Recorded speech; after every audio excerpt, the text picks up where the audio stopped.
তুমি আমার কৈতরি, তুমি আমার টুনটুনি, তুমি আমার ময়না পাখি, তুমি আমার সোনা পাখি। ওই যে কয় কলিজা, তার মানে প্র্যাকটিস চলে বাসায়। আর কি ডাকেন ভাবিরে, কি ডাকেন বলেন? জান।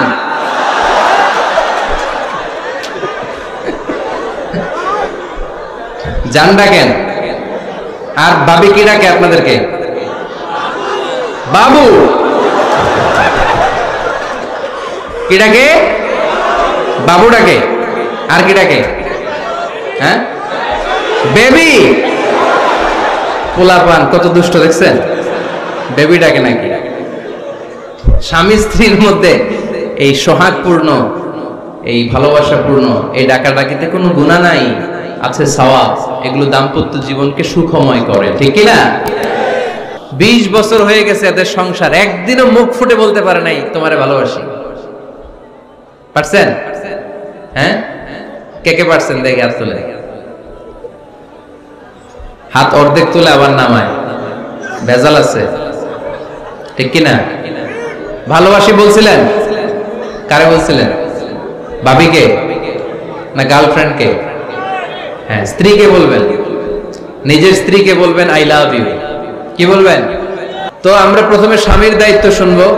দাম্পত্য জীবনে স্বামীকে আল্লাহ তাআলা কি দায়িত্ব দিয়েছে, তারপর স্ত্রীকে আল্লাহ তাআলা কি দায়িত্ব দিয়েছে, এবং দুইজনের আবার কালেকটিভ সম্মিলিত কিছু দায়িত্ব আছে, এগুলো আমরা শুনবো। শুনতে রাজি আছেন তো? কষ্ট হচ্ছে আপনাদের? আচ্ছা, এই বাম দিকটা আমাকে কষ্ট দিয়েই যাচ্ছে, খালি আওয়াজ কথা। একটু থামছে আবার শুরু। কেন? আমার দিকে তাকান। আরেকজনকে থামতে বলছে কি আপনারা? এই থামো থামো, এগুলো বলেন কেন? আপনি থামেন, তাই তো হয়ে গেল। হ্যাঁ, আবার আমার সাথে কথা বলেন, আপনি চুপ।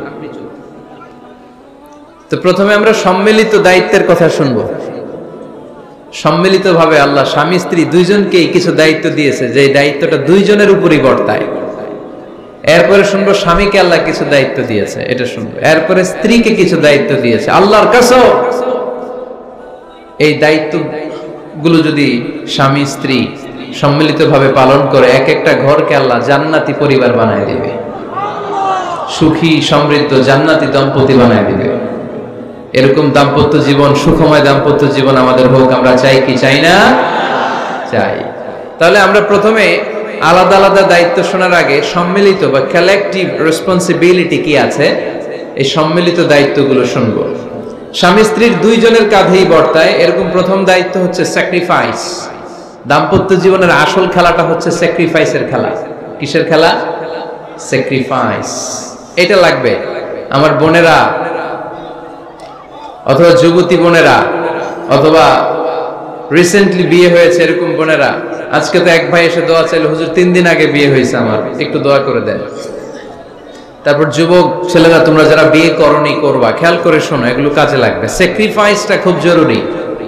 স্যাক্রিফাইস ইজ দ্য কি of a successful happy couple life. একটা সুখী দাম্পত্য জীবনের আসল চাবি হচ্ছে স্যাক্রিফাইস। আওয়াজ করে বলতে হবে, চাবিটার নাম কি?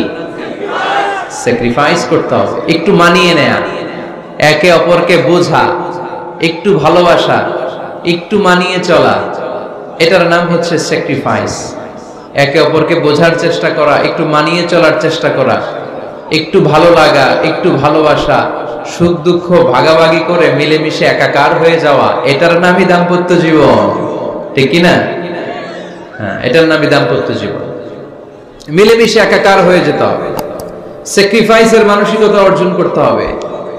একে অপরের দোষ ধরলে চলবে না, কারণ no one is perfect in this life. আপনি যে আপনার বউয়ের দোষ ধরতেছেন, আপনার দোষ নাই? কথা বলেন না কেন? আপনারও দোষ আছে না নাই? তো লিস্ট দুই ভাবে করা যায়, একটা হচ্ছে দোষের লিস্ট আর একটা হচ্ছে গুণের লিস্ট। দোষের লিস্ট বাদ দিয়ে দেন।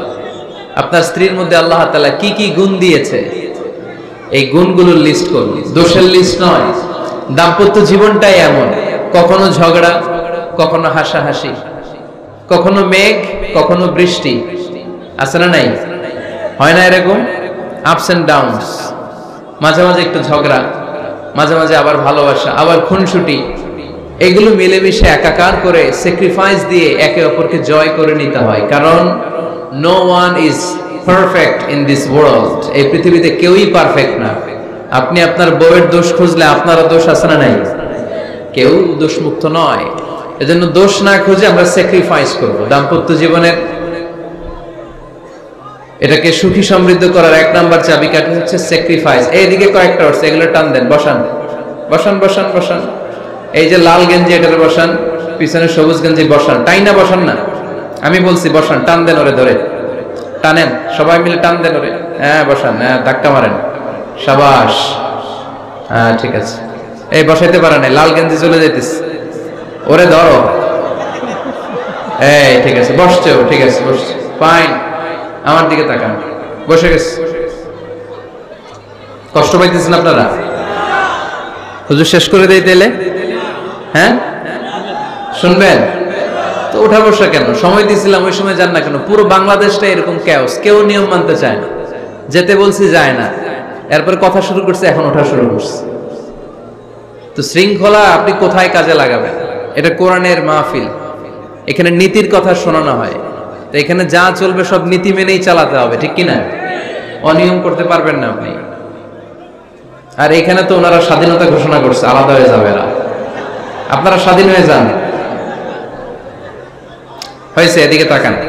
তাহলে সুখী দাম্পত্য জীবনের এক নাম্বার চাবির নাম কি? স্যাক্রিফাইস। চিল্লায় বলতে হবে, সেটা কি? তাহলে হাজবেন্ড ওয়াইফ দুইজনই স্যাক্রিফাইস করবে। এই যে ভাই, আল্লাহর দোহাই লাগে, আল্লাহর দোহাই, এই দৌলতপুরের ব্যাপারে খুব খারাপ একটা ইমপ্রেশন নিয়ে আমি যাব আপনাদের কারণে। আপনারাই আপনাদের দৌলতপুরের বদনামের জন্য যথেষ্ট। আরেকজনের বসানোর দরকার নেই, নিজেই বসেন, কাউরে ইঙ্গিত করার দরকার নাই, কোথাও লাইট মারার দরকার নাই, লাইট বন্ধ করে নিজেই বসে যান, বসেন।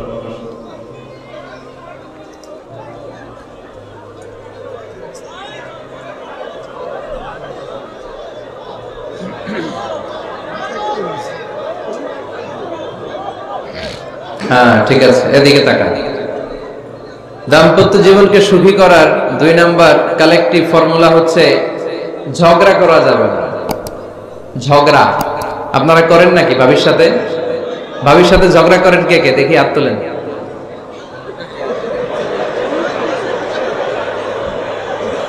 এইদিকে সব আল্লাহর ওলি, এরা ঝগড়া টগড়া করে না।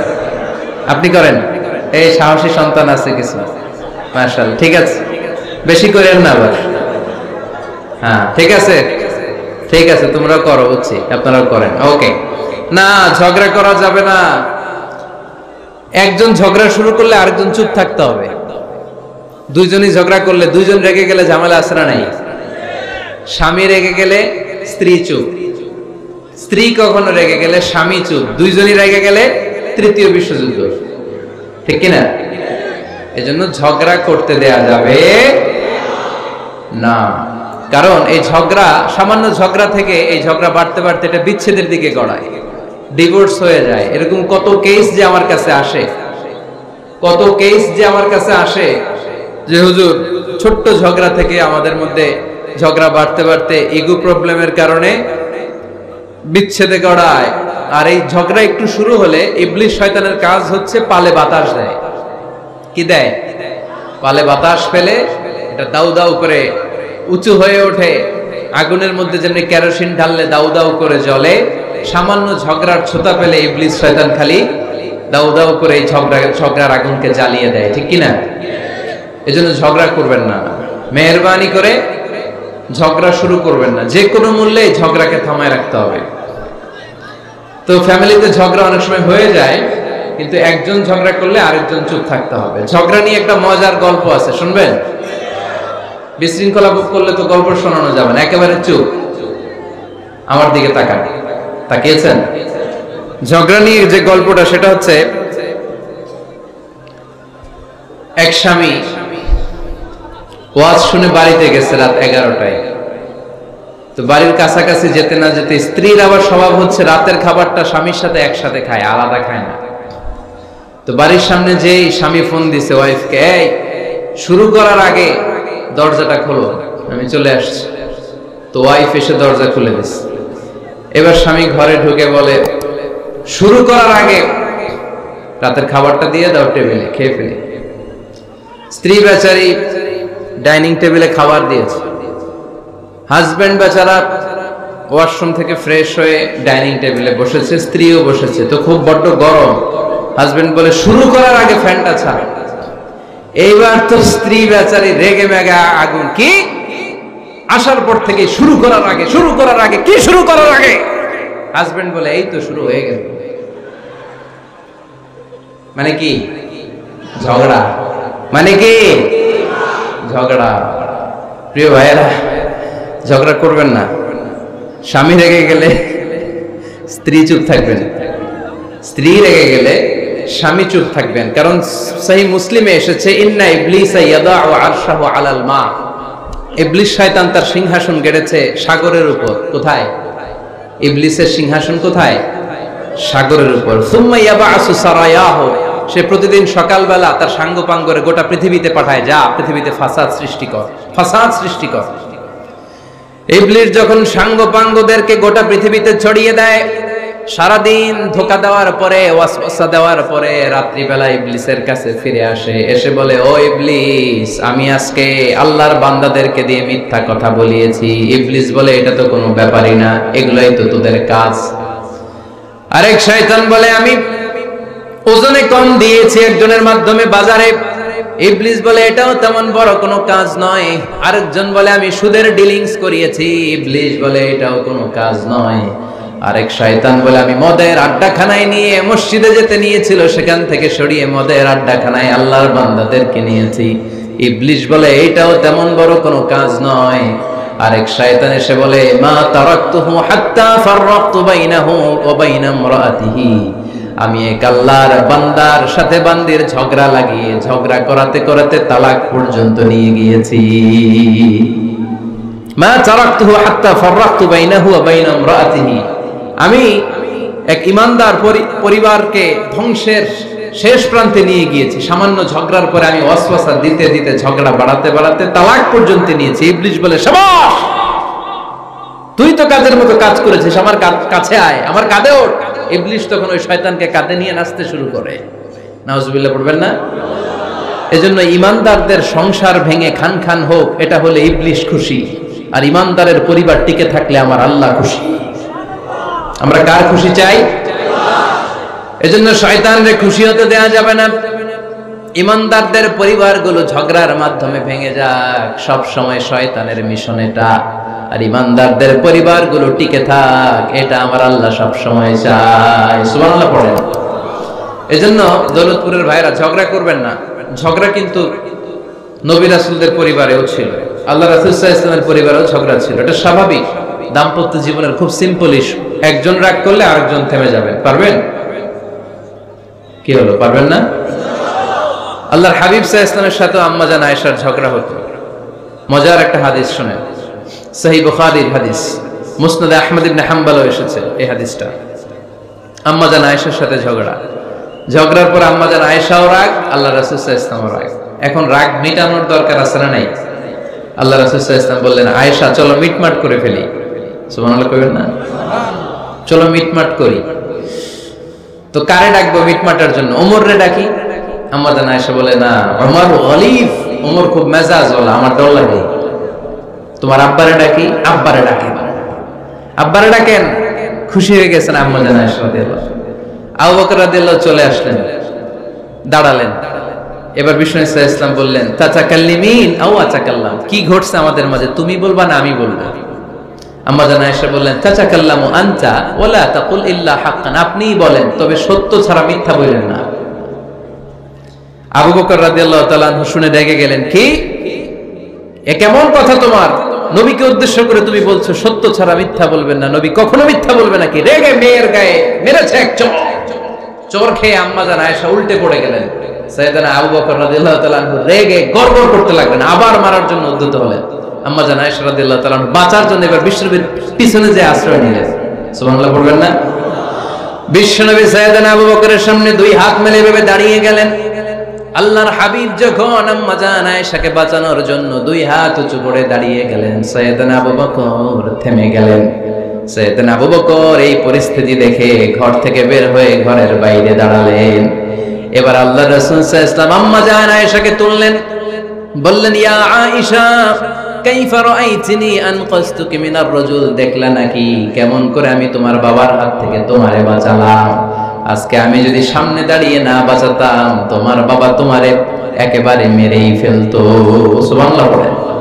দেখছো আয়েশা, আমি বাঁচাইলাম তোমারে, আমার সাথে ঝগড়া করো, আমি বাঁচাইলাম।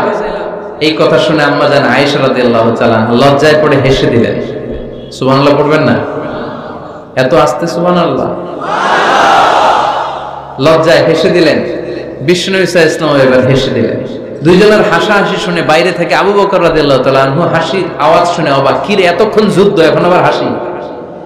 কেন হাসে দেখার জন্য সাইয়েদনা আবু বকর রাদিয়াল্লাহু তাআলা আনহু ঘরের ভেতরে ঢুকলেন। ঢুকে দেখেন আম্মা জান আয়েশাও হাসে, বিশ্ব নবীও হাসে, সাইয়েদনা আবু বকর হেসে দিলেন। আরশের উপর থেকে খুশি হয়ে গেলেন কে?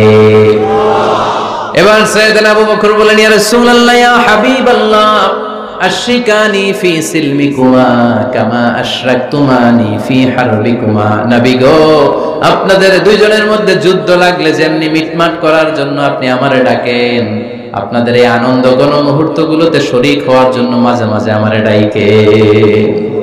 সুবহানাল্লাহ পড়ে। আপনাদের মধ্যে যুদ্ধ লাগলে সন্ধি করার জন্য যেমনি আমারে ডাকেন, আপনারা যখন আনন্দ ঘন পরিবেশ এরকম খুনসুটি করেন, হাসাহাসিতে মেতে ওঠেন, তখন একটু আমারে রাখেন। সুবহানাল্লাহ পড়বেন না? দেখেন আল্লাহ রাসূল সাল্লাল্লাহু আলাইহি ওয়াসাল্লাম পৃথিবীর সবচেয়ে শ্রেষ্ঠতম মানুষ, উনাদের পরিবারেও ঝগড়া হতো, কিন্তু এই ঝগড়া কোনোদিন তালাক পর্যন্ত গিয়েছে? কথা বলেন না কেন? আল্লাহর হাবিব সাল্লাল্লাহু আলাইহি ওয়াসাল্লাম তার কোন স্ত্রীকে তালাক দিয়েছেন? প্রায় আম্মা জান আয়েশার সাথে রাগারাগি হতো। আল্লাহর হাবিব সাল্লাল্লাহু আলাইহি ওয়াসাল্লাম বলতেন, আয়েশা কখন তুমি রেগে থাকো সেটাও আমি জানি, কখন তুমি আমার উপর খুশি থাকো সেটাও আমি জানি। ইয়া আয়েশা ইন্নী লা আ'লামু ইযা কুনতি আন্নী রাদিয়া ওয়া ইযা কুনতি আলাইয়া গাদবা। আয়েশা কখন রেগে থাকো তাও বুঝি, কখন খুশি থাকো তাও বুঝি। আম্মা জান আয়েশা বললেন, ইয়া রাসূলুল্লাহ কেমনে বোঝেন? বিশ্বনবী বললেন, তোমার দোয়ার বাক্যগুলো শুনো বুঝি।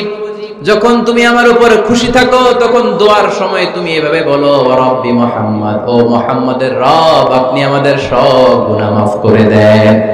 আর যখন তুমি আমার উপর রেগে থাকো তখন তুমি মুনাজাতের সময় বলো, রব্বি ইব্রাহিম, ইব্রাহিমের রব আপনি আমাদেরকে ক্ষমা করে দেন। তার মানে যখন তুমি রেগে থাকো তখন দোয়ার সময় আমার নামটা মুখে নিতে চাও না। সুবহানাল্লাহ পড়েন। তখন তুমি দোয়ার সময় অন্য নবীর নাম নাও। আম্মা জান আয়েশা বললেন, ইয়া রাসূলুল্লাহ মা আহাজুরু ইল্লা ইসমাক, আমি তো শুধু নামটাই সরাই, আমার মুখ থেকে কেবল আপনার নামটাই সরায় রাখি, আমার হৃদয় থেকে কখনো আপনারে সরাতে পারি না। আমার হৃদয় জুড়ে আপনি, মা আহাজুরু ইল্লা ইসমাক, নবী হে আমি শুধু দোয়ার সময় রাগের মাথায় আপনার নামটা বাদ দেই, হৃদয় থেকে তো আপনারে বাদ দিতে পারি না। সুবহানাল্লাহ বলবেন না? তার মানে নবীদের ফ্যামিলি তো ঝগড়া এগুলো হতো, কিন্তু এটা তালাক পর্যন্ত গড়াতো না, ঠিক কিনা? তাহলে এখন থেকে আমাদের এই স্লোগান নিতে হবে যে ঝগড়া করলেও আমরা ডিভোর্সের দিকে যাব না। পারা যাবে? আর একজন রেগে গেলে আরেকজনকে চুপ থাকতে হবে।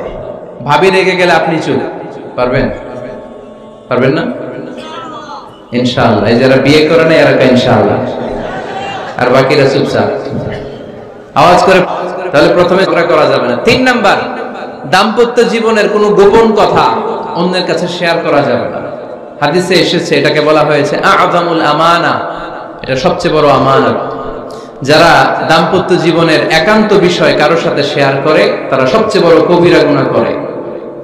আশরারুন নাস বলেছেন বিশ্বনবী এদেরকে, সবচেয়ে নিকৃষ্ট মানুষ। ইয়াউমাল কিয়ামাতি মানজিলাতান, আল্লাহর কাছে কিয়ামতের দিন সবচাইতে নিকৃষ্ট হয়ে দাঁড়াবে ওই দম্পতি, ওই নারী কিংবা ওই পুরুষ, তুফদি ইলা যাওজিহি ওয়া ইউফদি ইলা যাওজিহা সুম্মা ইউনশিরু সিররাহা। তারা একান্ত সময়ে ফিজিক্যাল ইন্টিমেসিতে যা করে এটা পরে মানুষের কাছে বলে বেড়ায়, এরকম আছে না নাই? খবরদার, এটা বড় কবিরা গুনাহ। অনেক বোনরা একসাথে হলে দাম্পত্য জীবনের বিভিন্ন গোপন বিষয় নিয়ে কথা বলে, আছে না নাই? অনেক পুরুষরা একে অপরের সাথে, বন্ধুদের সাথে বিভিন্ন বিষয় নিয়ে শেয়ার করে, এটা এমন ওইটা এমন, এগুলো বলা যাবে? আসিবাউ হারাম। দাম্পত্য জীবনের সব বিষয়, স্বামীর সব বিষয় স্ত্রীর কাছে আমানত, স্ত্রীর সব বিষয় স্বামীর কাছে আমানত রেখেছে কে? দাম্পত্য জীবনের এই প্রাইভেট লাইফের কোনো কিছু কিয়ামত পর্যন্ত অন্যের কাছে প্রকাশ করাকে হারাম ঘোষণা করে দিয়েছে কে? এজন্য খবরদার আমার বোনেরা, একসাথে মহিলারা হলে পেটের কথা পিঠের কথা সব বের করে দেয়, আসরা নাই কিছু থাকে না, সব বের হয়ে যায়। খবরদার, সব বললেও দাম্পত্য জীবনের কোনো কথা শেয়ার করা যাবে। আমার ভাইয়েরা খবরদার, আপনাদের দাম্পত্য জীবনের কোনো কথা আপনার বন্ধুর সাথে শেয়ার করতে পারবেন না। এগুলো ফ্যামিলি শান্তি নষ্ট করে, দাম্পত্য জীবনের সুখকে নষ্ট করে। তাহলে 3 নাম্বার, প্রাইভেসি বজায় রাখবেন, এটা দুজনেরই দায়িত্ব। 4 নাম্বার, অহেতুক সন্দেহ পরিহার করুন। অনেক স্ত্রী আছে হাজবেন্ডের খালি সন্দেহ করে, এই ওদিকে তাকাইলা কেন, ওই মেয়ের দিকে তাকাইলা কেন, মোবাইল দেখি, মোবাইল দাও, ফেসবুকের পাসওয়ার্ড দাও, ঢুইকা দেখি মেসেঞ্জারে কার সাথে চ্যাট করছে, এই অফিসের ফাইল দেখি, এই এটা দেখি, এই তোমার ইনবক্স চেক করবো, এদিকে দাও। আছে না নাই? এই সন্দেহ ঘরটাকে জাহান্নামের টুকরা বানিয়ে ছেড়েছে। অহেতুক সন্দেহ করবেন না। আবার ভাইরা ভাবিদেরকে অহেতুক সন্দেহ করবেন, এই ওদিকে গেলা কেন, ওদিকে তাকাইলা কেন, এটা করলা কেন, ওইটা করলা কেন, দেখি তোমার মোবাইল, তোমার মোবাইলের গ্যালারি দেখি, লক করে রাখছো কেন, লক খোলো। আছে না নাই? অহেতুক সন্দেহ ফ্যামিলিটারে জাহান্নামের টুকরা বানিয়ে দেয়। হ্যাঁ, ভ্যালিড কোন অপরাধ যদি স্বামী করে ফেলে, ভ্যালিড কোন অপরাধ যদি স্ত্রী করে ফেলে, পরকীয়ার কোন বিষয় যদি প্রমাণিত হয়, বসেন, কনসাল্ট করেন, একে অপরের সাথে কথা বলেন, জিজ্ঞেস করেন। কিন্তু অহেতুক, আমি অনেক ফ্যামিলি এরকম দেখেছি, আমার কিছু বন্ধুকেও আমি দেখেছি যে এদের অবস্থা খুব খারাপ, খালি সন্দেহ করে। আছে না নাই? এই সন্দেহের রোগটা বড় রোগ, এই রোগ থেকে বেরিয়ে আসতে হবে, অহেতুক সন্দেহ করা যাবে না। 5 নাম্বার, হাজব্যান্ড ওয়াইফের দায়িত্ব হচ্ছে একে অপরের সহযোগী হতে হবে, সহকর্মী। আল্লাহর জান্নাত পাওয়ার ক্ষেত্রে একে অপরের সহযোগী। আপনি একা জান্নাতে যাবেন, ভাবি জাহান্নামে, এটা আপনি চান? জি না, আওয়াজ নাই আমগো গলায়। আপনি এটা চান? ভাবি একা জান্নাতে যাবে, আপনি যাবেন না, এটা ভাবি চায়? চায় না। তাহলে গেলে একসাথেই যান না, একসাথেই যান, একসাথেই যাবেন, আলাদা না। এজন্য আল্লাহর আনুগত্যে, আল্লাহর ইবাদতে, দাম্পত্য জীবনে একে অপরের সহযোগী হতে হবে। স্বামী ভুল করলে স্ত্রী সুন্দর করে শুধরে দিবে, স্ত্রী ভুল করলে স্বামী শুধরে দিবে। ফজরের সময় স্ত্রী হাজবেন্ডকে ডেকে দিবে, উঠতে না চাইলে ঠান্ডা পানির ছিটা দিবে। কারণ জান্নাতে একা যাওয়া যাবে না, গেলে দুইজনই যাবে। কথা কয় না? দুইজনেই জান্নাতে যাওয়ার দরকার আছে না নাই? যত বেশি আপনারা আল্লাহর আনুগত্যে আগাতে পারবেন, তত আপনাদের মহাব্বত বাড়ায় দিবে কে? এই যে হাজবেন্ড ওয়াইফের ভালোবাসাটাকে বলে লাভ পিরামিড। কি pyramid? Love pyramid, like triangle, ত্রিভুজ আকৃতির। হাজবেন্ড ওয়াইফের ভালোবাসাটা ত্রিভুজ আকৃতির। The closer the couple comes to Allah, the closer they comes to each other. Husband wife যত বেশি আল্লাহর কাছে যাবে, তারা নিজেরাও নিজেদের তত কাছে যাবে। হাজবেন্ড ওয়াইফ আল্লাহর সম্পর্ক থেকে যত দূরে সরে যাবে, তারা নিজেরাও নিজেদের থেকে তত দূরে সরে যাবে। ঠিক কি না? ত্রিভুজ চিনেন আপনারা? হ্যাঁ, এই জিওয় কয়েকজন জিওয়, আপনারা ত্রিভুজ চিনেন না? চিনি, জিওয়, ঠিক আছে। ত্রিভুজের কয় কোণা? হ্যাঁ, 3 কোণা। এই যে এরকম লাভ পিরামিড, 3 কোণা। এই উপরের কোণায় আল্লাহর অবস্থান, আর এই কোণায় স্বামী, এই কোণায় স্ত্রী। তো তারা আল্লাহর দিকে যত যাবে, নিজেরাও তত কাছে যাবে। আর তারা আল্লাহর সম্পর্ক থেকে যত দূরে চলে যাবে, নিজেদের মধ্যে দূরত্ব বাড়তে থাকবে। ঠিক কি না? পিরামিডটা বুঝতে পারছেন? ত্রিভুজ আকৃতির সম্পর্কটা লাভ পিরামিড এরকম, 3 কোণা। উপরের কোণায় থাকে আল্লাহ, এদিকে স্বামী, এদিকে স্ত্রী। তারা যদি আল্লাহর কাছে উভয়ে যেতে চায়, উভয়ে কাছাকাছি আসতেছে না? কথা বলেন না কেন? আর আল্লাহর আনুগত্য ইবাদত থেকে দুইজন যদি দূরে সরে যায়, তাহলে দুজনের দূরত্ব বাড়িয়ে দেয় কে? এজন্য স্বামী হবে স্ত্রীর সহযোগী, সহকর্মী। নামাজের সময় একে অপরকে ডেকে দিবেন, মোবাইলে অ্যালার্ম দিয়ে রাখবেন। স্বামী স্ত্রীরে ডাকেন, স্ত্রী স্বামীরে ডাকেন। স্বামী স্ত্রীকে কোরআন তেলাওয়াত শোনাবেন, স্ত্রী স্বামীরে কোরআন তেলাওয়াত শোনাবেন। ফ্যামিলিটারে জান্নাতি ফ্যামিলি বানায় দিবে কে? তাহলে এই 5টার দায়িত্ব কালেকটিভ রেসপন্সিবিলিটি, স্বামীর উপরও বর্তায়, স্ত্রীর উপরও বর্তায়। এগুলো মেনে চললে দাম্পত্য জীবন সুখকর করে দিবে কে? মনোযোগ আছে? কষ্ট হচ্ছে? এবার আমরা হাজবেন্ডের দায়িত্ব শুনি। হাজবেন্ডের প্রথম দায়িত্ব হচ্ছে, হাজবেন্ড হচ্ছে caretaker of the family, in charge, protector. আর রিজালু কাওয়ামুনা আলান নিসা। আল্লাহ বললেন স্বামী হলো তার স্ত্রীর ইনচার্জ, প্রোটেক্টর, স্ত্রীকে সুরক্ষা দিবে, স্ত্রীকে টেক কেয়ার করবে, স্ত্রীর দায়িত্বে থাকবে।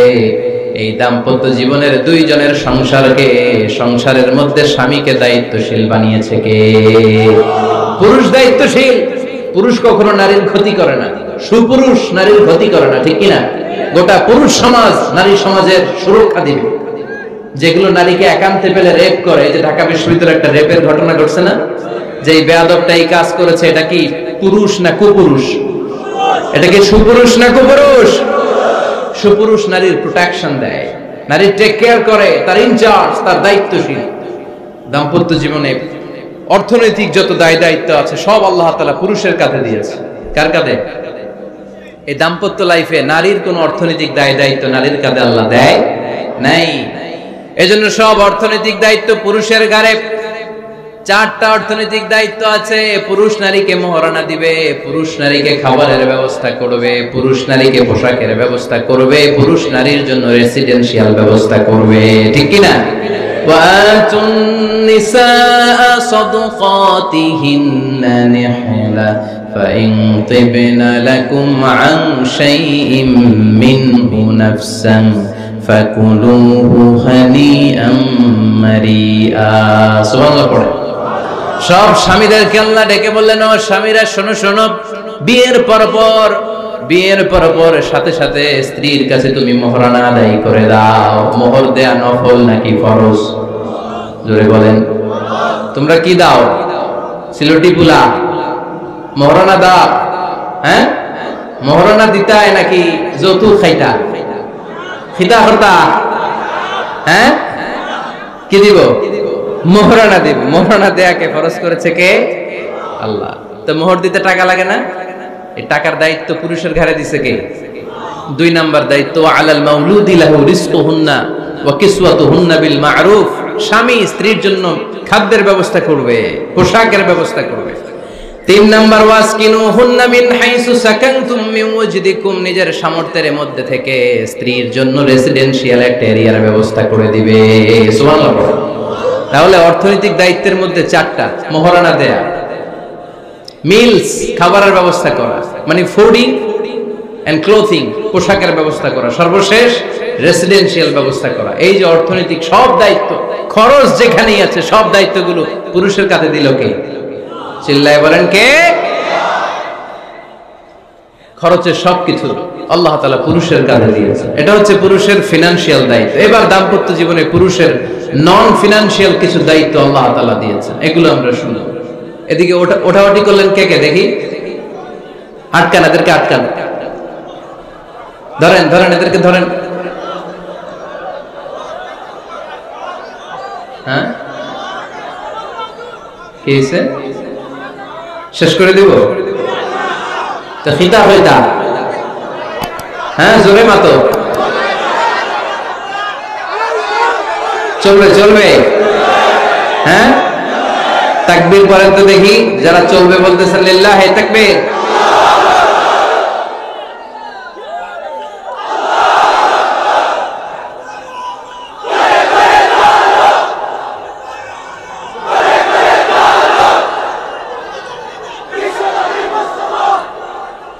মাশাআল্লাহ মাশাআল্লাহ। এবার দাম্পত্য জীবনে নন ফিনান্সিয়াল পুরুষের যে দায়িত্ব আছে সেটা আমরা শুনবো। 1 নাম্বার দায়িত্ব হচ্ছে স্বামীর উচিত স্ত্রীর সাথে ভালো আচরণ করা। ভালো আচরণ করেন তো আপনারা? জি হয়। এই শুধু উনি করে, বাকিরা খিতা কর্তা, মারামারি কর্তা নেই, খিতা কর্তা। হ্যাঁ, সালাম দিবেন, স্ত্রীকে কি দিবেন? আল্লাহ বললেন, ওয়া আশিরুহুন্না বিল মা'রুফ। স্ত্রীর সাথে কোমল ভাষায়, ভালো শব্দে, ভালো বাক্যে ভালো কথা বলো। স্ত্রীর সাথে খারাপ আচরণ করো না। স্ত্রীকে দেখলে তুমি মুচকি হাসি দাও। অনেক স্বামী আছে কখনো স্ত্রীকে দেখলে মুচকি হাসি দেয় না, চেহারাটা বাংলা পাসের মতো এরকম করে রাখে। আছে না নাই? দৌলতপুরের লোকের অবশ্য অনেক ভালো, এই যে সবার মুখে হাসি, মুচকি হাসি। হাসেন তো, মুচকি হাসি দেন তো একটা। আওয়াজ করলে মুচকি হাসি হয় নাকি? এটা মুচকি হাসি, দাঁত দেখা যাবে না, সাউন্ড হবে না, শুধু এখানে একটু একটা এক চিলতে হাসির একটা ঝলক করবে, এটা বলে মুচকি হাসি। কানা রাসূলুল্লাহ সাল্লাল্লাহু আলাইহি ওয়াসাল্লাম আকসারু তাবাসসুমান আল্লাহর হাবিব সাল্লাল্লাহু আলাইহি ওয়াসাল্লাম সবসময় মুচকি হাসতেন। অনেকে আছে চেহারা গোমরা করে রাখে, জীবনেও হাসে না, এরকম আছে না নাই? দেখছেন এরকম আছে? এই এলাকায় তো নাই না? আছে। হাসবেন, হাসবেন। মুচকি হাসতে পয়সা লাগে না, পয়সা লাগে? এজন্য হাসবেন। আল্লাহর হাবিব সাল্লাল্লাহু আলাইহি ওয়াসাল্লাম বলেছেন ফাস্তাউসু বিন-নিসাই খায়রা, নারীর সাথে ভালো আচরণ করো। নারীদেরকে বাঁকা পাঁজরের হাড় দিয়ে তৈরি করা হয়েছে। এই হাড়কে সোজা করতে গেলে ভেঙে যাবে, রেখে দিলে বাঁকাই থেকে যাবে। তো কি করতে হবে? ফাস্তাউসু বিন-নিসাই খায়রা, কোমল আচরণ করো। আবার আল্লাহর হাবিব সাল্লাল্লাহু আলাইহি ওয়াসাল্লাম বললেন রিফকাম বিল কাওয়ারিদ, নারীদেরকে কাচের তৈজসপত্র বাসনের সাথে, গ্লাসের সাথে আল্লাহর হাবিব সাল্লাল্লাহু আলাইহি ওয়াসাল্লাম তুলনা করলেন। কাচের তৈজসপত্র, কাচের গ্লাস, কাচের প্লেট যেমনি আস্তে তুলতে হয়, আস্তে রাখতে হয়, নারীদের সাথে এরকম কোমল আচরণ করার আদেশ দিয়েছে কে? কাচের গ্লাস, তৈজসপত্র, জগ কিভাবে রাখেন আপনারা? খুব জোরে এরকম ধপাস করে নাকি? উঠানোর সময় ধপাস করে উঠান? খুব স্মুথলি এটা ধরতে হয়, স্মুথলি এটা রাখতে হয়। তেমনি নারীদের সাথেও স্মুথলি আচরণ করবেন। নারীদেরকে যত আপনি কোমল মোলায়েম ভাষায় কথা বলতে পারবেন, তারা তত আপনার কথা শুনবে। যত সুন্দর সুন্দর কথা, নারীকে, স্ত্রীকে বলবেন তুমি আমার সব, তুমি আমার কৈতরি, তুমি আমার টুনটুনি, তুমি আমার ময়না পাখি, তুমি আমার সোনা পাখি। ওই যে কয় কলিজা, তার মানে প্র্যাকটিস চলে বাসায়। আর কি ডাকেন? ভাবিরে কি ডাকেন বলেন? জান।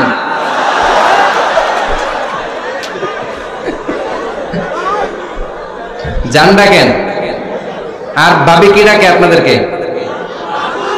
বাবু। কি ডাকে? বাবু ডাকে। আর কি ডাকে? হ্যাঁ, বেবি। পোলাপান কত দুষ্ট দেখছেন? বেবি ডাকে নাকি? স্বামী স্ত্রীর মধ্যে এই সোহাগপূর্ণ, এই ভালোবাসাপূর্ণ এই ডাকাডাকিতে কোনো গুনাহ নাই, আছে সওয়াব। এগুলো দাম্পত্য জীবনকে সুখময় করে, ঠিক কি না? তাহলে স্ত্রীদের সাথে কোমল আচরণ করতে হবে, 1 নাম্বার দায়িত্ব। 2 নাম্বার দায়িত্ব, স্ত্রীর সেক্সুয়াল ডিজায়ারকে ফুলফিল করতে হবে। সেনসিটিভ, যেগুলো ব্যাখ্যা করে বোঝানো কঠিন। আপনারা বুঝবেন যারা ম্যাচিউরড, মোর দেন 18 ইয়ার্স, যারা 18 প্লাস যাদের বয়স, সেক্সুয়াল ডিজায়ার ফুলফিল করা হাদিসে এসেছে, এটা স্বামীর দায়িত্ব। ফিজিক্যাল ইন্টিমেসির সময় নিজের ডিজায়ার ফুলফিল হলেই কুইট না করা, সময় দেয়া, এটা আবশ্যক। এই বিষয়েও প্রত্যেক স্বামীর খেয়াল রাখা দরকার। সংক্ষেপে শেষ করে দিলাম। 3 নাম্বার, স্ত্রীর ব্যক্তিগত বৈধ কাজে স্বাধীনতা দিতে হবে স্বামীর। অনেক স্বামী এই ছোট্ট বিষয় নিয়ে মারামারি লাগায় ফেলে ঘরে। স্ত্রীর ব্যক্তিগত বৈধ যে চয়েস, এটাতে আপনি স্বাধীনতা দিবেন। স্ত্রীর মনে চায় রান্না বান্না শিখতে, আপনি বললেন তুমি কম্পিউটার শিখো, কিলাকিলি আছে না নাই? স্ত্রীর মনে চায় কাঁথা সেলাই শিখতে, নকশি কাঁথা, আপনি বললেন না তুমি ল্যাঙ্গুয়েজ শিখো, ঝামেলা আছে না নাই? না, আপনি একটা ইন্ডিভিজুয়াল, আপনার স্ত্রী আর একটা ইন্ডিভিজুয়াল, প্রত্যেকের আলাদা ব্যক্তিগত রুচি, চাহিদা, মতামতের গুরুত্ব আছে না নাই? এজন্য প্রত্যেক স্বামীর উচিত স্ত্রীর বৈধ ব্যক্তিগত যে কাজ, অবৈধগুলো না। আবার স্ত্রী বলল যে জি বাংলা দেখবো, তুমি একটা টিভি নিয়ে আসো, আনা যাবে? কথা বলেন। স্ত্রী বলল চলো পহেলা বৈশাখে আমরা নাচানাচি করব তুমি আর আমি মিলে, এটা মানা যাবে না। স্ত্রীর ব্যক্তিগত বৈধ কাজের স্বাধীনতা দেয়া। আম্মা জান আয়েশা রাদিয়াল্লাহু তাআলা আনহা বলেন, ওয়া কানা লি সাওয়াহিবু ইয়ালআবনা মাই, বুখারীর বর্ণনা। আমি যখন আল্লাহর হাবিব সাল্লাল্লাহু আলাইহি ওয়াসাল্লামের বাড়িতে বউ হয়ে আসলাম, আমার কিছু খেলার সাথী ছিল। আমি কাপড় দিয়ে পুতুল বানাতাম আর ঘোড়া বানাতাম, এগুলো দিয়ে খেলতাম। আমার সাথীরা আসলে রাসূল সাল্লাল্লাহু আলাইহি ওয়াসাল্লাম ঘরের পর্দা নামিয়ে দিয়ে আমার জন্য ঘরটা ছেড়ে দিত। সুবহানাল্লাহ বলতে পারলেন না? আল্লাহর হাবিব সাল্লাল্লাহু আলাইহি ওয়াসাল্লাম কখনো বলতেন না আয়েশা তোমার বান্ধবীরা যেন ঘরে না আসে, কখনো বলতেন না আয়েশা আমি নবী মানুষ, তুমি নবীর বউ, তুমি কেন পুতুল দিয়ে খেলো, তুমি যেন কাপড় দিয়ে পুতুল বানাও, কেন ঘোড়া বানাও, এগুলো বন্ধ করো। কোনদিন বিশ্বনবী আম্মা জান আয়েশা রাদিয়াল্লাহু তাআলা আনহার পুতুল খেলায় বাদ সাধেন নাই। সাথীদের সাথে খেলাধুলায় কখনো বাধা দেন নাই। সুবহানাল্লাহ পড়েন। ছোট্ট মেয়েদের জন্য কাপড়ের পুতুল দিয়ে খেলাধুলা করা এটা জায়েজ, কারণ ছোট্ট মেয়েরা দেখবেন পুতুল বানায়, এটারে দুধ খাওয়ায়, এটার জন্য রান্না করে, এটার গোসল করায়। এটাকে ছোট্ট মেয়েদের জন্য পুতুল খেলা জায়েজ রাখা হয়েছে এজন্য, কারণ তারাই কিছুদিন হবে এই প্রজন্মের মা। তাদের সন্তানদেরকে কেমন করে লালন পালন করবে তার একটা প্র্যাকটিস খেলার ছলেই ছোটবেলায় হয়ে যায়। সুবহানাল্লাহ পড়েন। এজন্য 3 নম্বর দায়িত্ব স্ত্রীর ব্যক্তিগত হালাল যে কাজগুলো আছে তার ব্যক্তিগত এই ভালো কাজগুলোতে আপনার স্বাধীনতা দিতে হবে, বাধা দেয়া যাবে না। 4 নম্বর দায়িত্ব স্ত্রীর প্রশংসা করবেন। কি করবেন? প্রশংসা। আমরা খালি দোষ খুঁজি, তোমার রান্না ভালো না, তোমার চেহারা ভালো না, তোমার বাপ ভালো না, তোর মা ভালো না, তোর 14 গোষ্ঠী খারাপ, আছে না নাই? তো এই বেডি আপনার ভালোবাসবে? এই বেডি তো আজীবন আপনার বদনাম করবে, ঠিক কি না? কোনদিন তারে আপনি প্রশংসা করলেন না, প্রশংসা করবেন। স্ত্রীর চেহারার প্রশংসা করেন, যে তুমি সুন্দর, তুমি সুন্দরী, এরকম বলেন, খুশি হবে না? হ্যাঁ, তুমি সুন্দর তাই চেয়ে থাকি, সে কি মোর অপরাধ? কোনো অপরাধ নাই, ইচ্ছা মতো গাইতে থাকেন স্ত্রীর শানে গান, সব আছে না নাই? তবে শুধু স্ত্রীকে শোনানো যাবে, ভাবিরে শোনানো যাবে, শালীরে শোনানো যাবে, পাশের বাড়ির কাউরে শোনানো যাবে?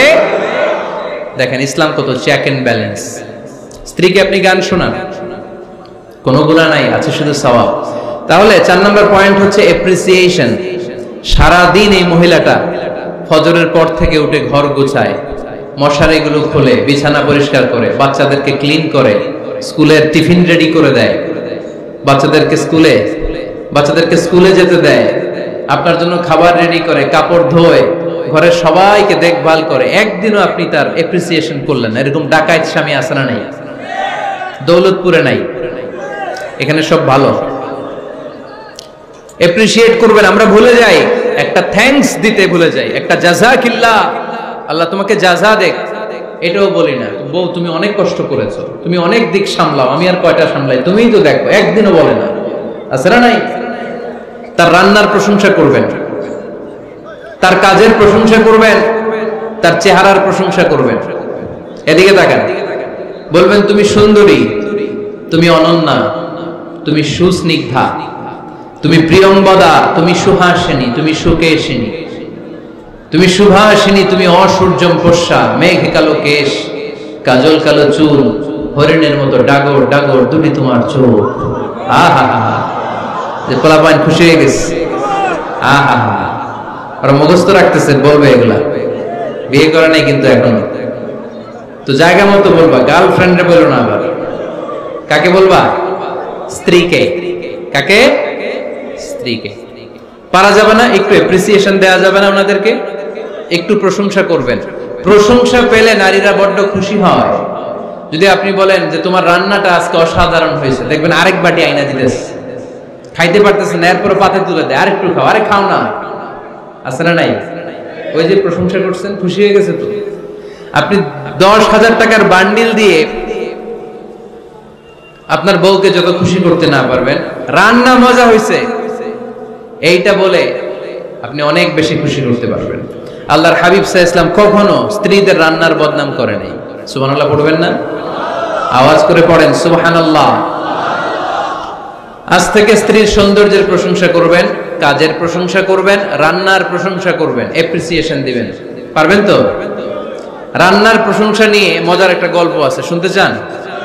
তো উঠতে শুরু করলেন যে, হ্যাঁ, এখন আর কে কারে ধরবে? অনেকে উঠে গেছে। 2টার দিকে যারা বসা, প্রায় আমার মাহফিলগুলোতে এই সমস্যা হয়। গাইবান্ধাতে আমি গেলাম, জিজ্ঞেস করলাম কখন আসছেন? কয় ফজর পরে আসছেন। তো ফজর পরে আসছেন, এত আগে আসছেন কেন? কয় জায়গা পাবো না, এই জন্য। লক্ষ লক্ষ মানুষ, কে কাকে নিয়ন্ত্রণ করবে? লক্ষ লক্ষ মানুষ। আমার জীবনে এত বড় প্যান্ডেল আমি কথা বলি নাই। এরা সকাল থেকে বসে আছে, পেশাব আটকে রাখছে, এটা ক্ষতিকর না? এরা আজহারিকে দেখার পরে এরপরে ওঠা আরম্ভ করছে, দেখাইছি, কয় দেখে গেছি হুজুর, এরপরে চলে যাচ্ছে। তা আপনাদের কি অবস্থা এরকম? হ্যাঁ, আচ্ছা ঠিক আছে। তো রান্নার প্রশংসা নিয়ে যে মজার গল্পটা আপনাদের শোনাতে চাই, এদিকে তাকান, মনোযোগী হন। আমার ওয়াজ শুনে এক লোক মনে মনে নিয়ত করছে যে আইরে, জীবনে তো রান্নার প্রশংসা করলাম না, আজকে রান্নার প্রশংসা করব। তো মাহফিল শেষে বাসায় গেছে, স্ত্রী তাকে খাবার দিয়েছে, স্বামী খাবার খায় আর মিটি মিটি হাসে। স্ত্রী বলে, মাহফিল শুনে আসছো, রাত বাজে 12টা, খাচ্ছ ভালো কথা, হাসো কেন? তো স্বামী বলে, হাসি এর কারণ হচ্ছে তোমার রান্নাটা আজকে এত মজা হয়েছে না জীবনে, আজকে বাড়ায় বাড়ায় কইতেছি তো, জীবনে এত মজার রান্না খাই নাই। রান্না মজা হয়েছে শুই না স্ত্রী তো রেগে গেছে, কি গত 10 বছর ধরে তোমারে রান্না করে খাওয়াই, একদিন রান্নার প্রশংসা করলা না, আর আজকে পাশের ঘরের ভাবি একটু গরুর গোশতের তরকারি পাঠাইছিল বাটিতে করে, পাশের ঘরের ভাবি একটু আমাদের বাড়িতে তরকারি পাঠাইছিল, তো ওই তরকারি দিয়েই তোমাকে খাবার দিছি, আজকে রান্নাটার আমি করি নাই। তো ওই বেটির রান্না তোমার এত ভালো লাগছে, এই 10 বছরে একদিনও কইলা না, আজকে এটা কইলা, খাও খাও, তোমার মজার খাওয়া, আর রান্ধুম না। তো প্রশংসা করলে বুঝে শুনে করবেন, একটু এনশিওর হবেন যে রান্নাটা করছিল কে, তা না হইলে কিন্তু ঘরে চুলায় আগুন জ্বলবে না, টানা রোজা রাখা লাগবে, ঠিক কিনা? তো 4 নাম্বার গেল এপ্রিসিয়েশন, একটু এপ্রিসিয়েশন দিবেন। আল্লাহর হাবিব সব সময় স্ত্রীদের প্রশংসা করতেন। সেই বুখারীর বর্ণনা, আল্লাহর হাবিব বলেন, ইন্না ফাদলা আয়েশা আলান নিসা কাফাদলি সারিদ আলা সাইরিত তাআম। আরব ভূখণ্ডের মধ্যে সব খাবারের উপরে সারিদ খাবার যেমনি সেরা, দুনিয়ার সব নারীদের মধ্যে আমার আয়েশা তেমনি সেরা। সারিদ একটা খাবার আছে। আমি যখন মিশরে পড়তাম আল আজহার ইউনিভার্সিটিতে, আমাদের ইউনিভার্সিটিতে সরকারের পক্ষ থেকে সরকারিভাবে খাবার দেয়া হতো। আমাদের খাবারের খরচ বহন করতেন ওমানের সুলতান কাবুস। এই গত 3-4 দিন আগে ইন্তেকাল করেছেন, নাম শুনছেন আপনারা? প্রায় 40 বছরেরও বেশি মনে হয়, 45 বছর বা 50 বছরের লম্বা সময় উনি ওমানের প্রেসিডেন্ট ছিলেন। উনি আমাদের খাবারের খরচটা বহন করতেন। কিছুদিন আগে ইন্তেকাল করেছেন, আমরা ওনার জন্য দোয়া করি আল্লাহ তাআলা এই সুলতান কাবুসের জীবনের গুনাহগুলো মাফ করে দিক, ওনার সমস্ত খেদমত আল্লাহ কবুল করে নিক। তো আমাদের আল আজহার ইউনিভার্সিটির হোস্টেলে ঈদের দিন একটা খাবার দিত, এটার নাম ছিল সারিদ। রুটি আর গোশত এগুলোকে ম্যাশড করে একটা স্তর বানাতো, এটা কেটে কেটে আমাদেরকে দিত, এটাকে বলে সারিদ। আরব দেশে সবচেয়ে দামি খাবার। আমাদের দেশে যেমনি পোলাও, গরুর রেজালা, রোস্ট, এগুলো খুব উন্নত খাবার ধরা হয়, বিয়েতে সার্ভ করা হয়।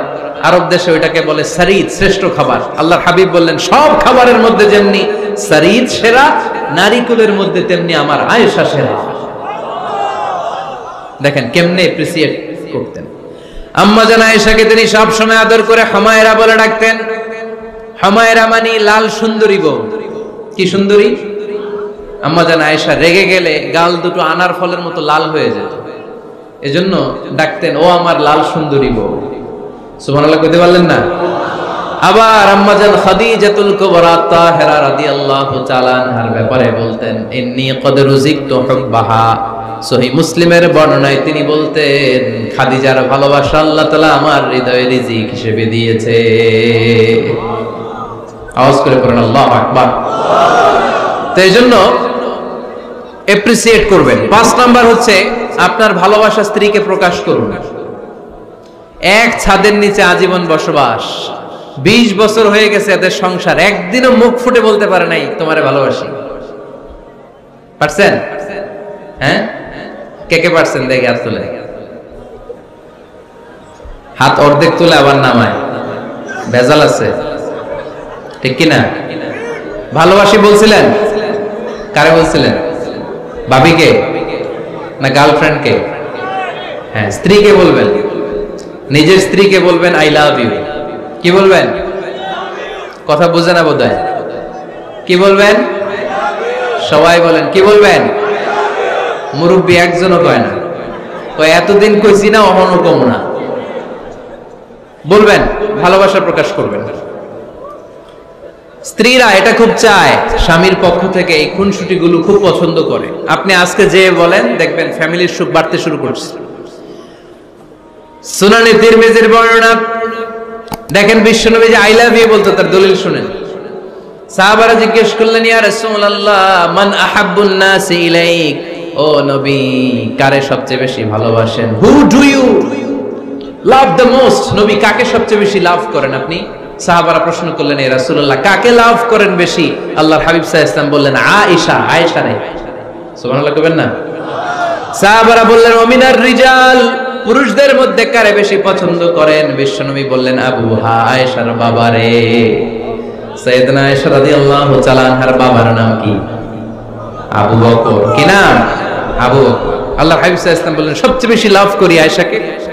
সাহাবারা বললেন, ওমিনার রিজাল, পুরুষদের মধ্যে কারে বেশি লাভ করেন? আল্লাহর হাবিব সাল্লাল্লাহু আলাইহি ওয়াসাল্লাম বললেন, আয়েশার বাবারে। সুবহানাল্লাহ পড়ে। আম্মা জান আয়েশাকে বিশ্বনবী এত ভালোবাসতেন। আম্মা জান আয়েশা পেয়ালার যেইখানে ঠোঁট লাগিয়ে দুধ পান করতেন, বিশ্বনবী পেয়ালার ওই জায়গাটা খুঁজে খুঁজে ওই জায়গায় ঠোঁট লাগিয়ে দুধ পান করতেন। আম্মা জান আয়েশা রাদিয়াল্লাহু তাআলা আনহা গোশত খেয়ে হাড্ডি চষে হাড্ডিটা রেখে দিলে বিশ্বনবী আম্মা জান আয়েশার চষা হাড্ডিটা মুখে নিয়ে আবার চষতে শুরু করে দিতেন। পড়েন সুবহানাল্লাহ। দুইজন একসাথে এক বালতি থেকে পানি নিয়ে গোসল করতেন। পড়েন আল্লাহু আকবার। তাহলে এভাবে ভালোবাসা প্রকাশ করতে পারবেন তো? 6 নাম্বার স্বামীর দায়িত্ব হচ্ছে গৃহস্থলী ছোটখাটো যে কাজ আছে এই কাজগুলোতে হেল্প করা। আমরা অনেক সময় এগুলোর লজ্জা মনে করি। আল্লাহর হাবিব সাল্লাল্লাহু আলাইহি ওয়াসাল্লাম আমাদের মডেল। আল্লাহর হাবিব সাল্লাল্লাহু আলাইহি ওয়াসাল্লাম ঘরের কাজে সাহায্য করতেন। আপনারা এইভাবে ওটা শুরু করলেন? হ্যাঁ, বউকা বসেন বসেন বসেন, শেষ করে দিচ্ছি আর 10 মিনিট, বসেন। আল্লাহর হাবিব সাল্লাল্লাহু আলাইহি সাল্লাম ঘরের কাজে সাহায্য করতেন। আপনারা ঘরের কাজে সাহায্য করেন তো? আম্মা জান আয়েশা বলেন, বিশ্বনবী নিজ হাতে জুতা সেলাই করেছেন, নিজ হাতে জামা সেলাই করেছেন। মুসনাদে আহমদ ইবনে হাম্বলের বর্ণনা, আল্লাহর রাসূল সাল্লাল্লাহু আলাইহি ওয়াসাল্লাম দুধ খেতে মন চাইলে নিজ হাতে ছাগলের দুধ দহন করেছেন। সুবহানাল্লাহ। নিজে আটার খামির বানাতেন, আম্মা জান আয়েশা চুলায় সেকা দিতেন। আবার আম্মা জান আয়েশা রাদিয়াল্লাহু তাআলা আনহা আটার খামির বানাতেন, বিশ্বনবী এটা চুলায় সেকা দিতেন। সুবহানাল্লাহ পড়ে। দুধ খেতে চাইলে নিজ হাতে বিশ্বনবী ছাগির ওলান থেকে দুধ দহন করে আম্মা জান আয়েশার কাছে এনে দিয়ে দিতেন। সুবহানাল্লাহ পড়ে। তাহলে ঘরের কাজে সহায়তা করবেন, ঘরের কাজে সহায়তা। 7 নাম্বার হালাল এন্টারটেইনমেন্ট, হালাল বিনোদন, এটা ইসলাম জায়েজ রেখেছে। অনেকে আমরা বিনোদনটাকে হারাম মনে করি, এরকম আছে না নেই?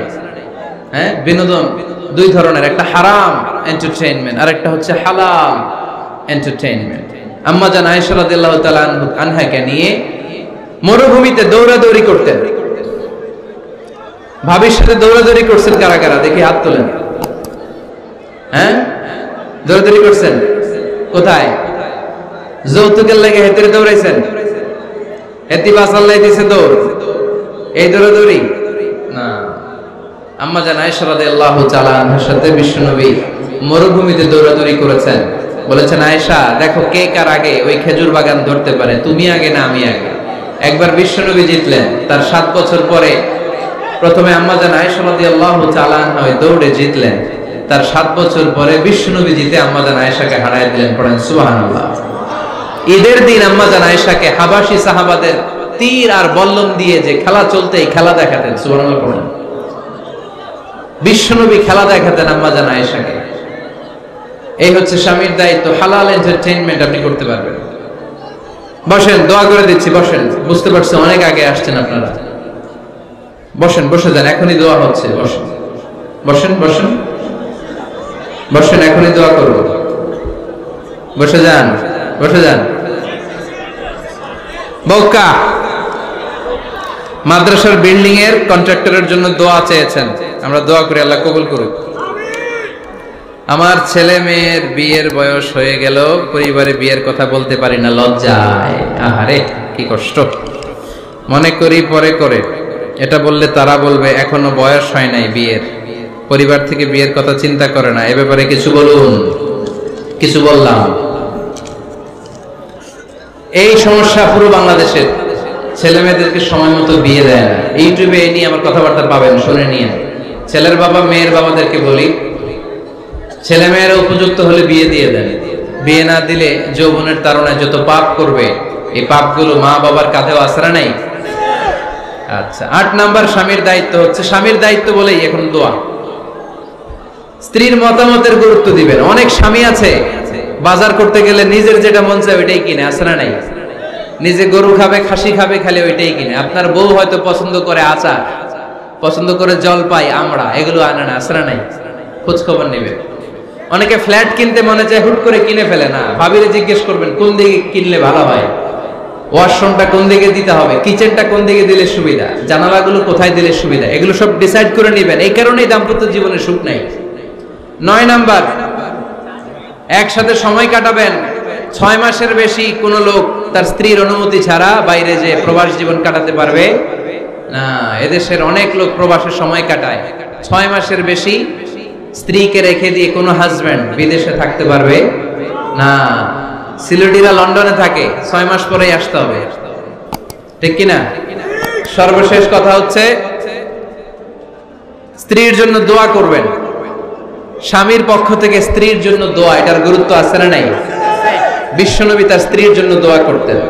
স্ত্রীর জন্য দোয়া করবেন, রব্বানা হাব লানা মিন আজওয়াজিনা ওয়া যুররিয়াতিনা কুররাতা আ'য়ুন ওয়াজআলনা লিল মুত্তাকিনা ইমামা। ও আল্লাহ, আমার স্ত্রীদেরকে, আমার সন্তানদেরকে আমার চক্ষু শীতলকারী বানিয়ে দেন। পড়েন আমিন।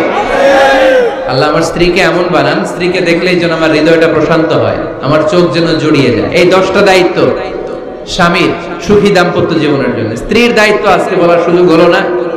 অন্য কোথাও, অন্য কোনো মাহফিলে এই বিষয় নিয়ে আলোচনা করব যে একটা সুখী দাম্পত্য জীবনের জন্য স্ত্রীকে আল্লাহ কি দায়িত্ব দিয়েছে।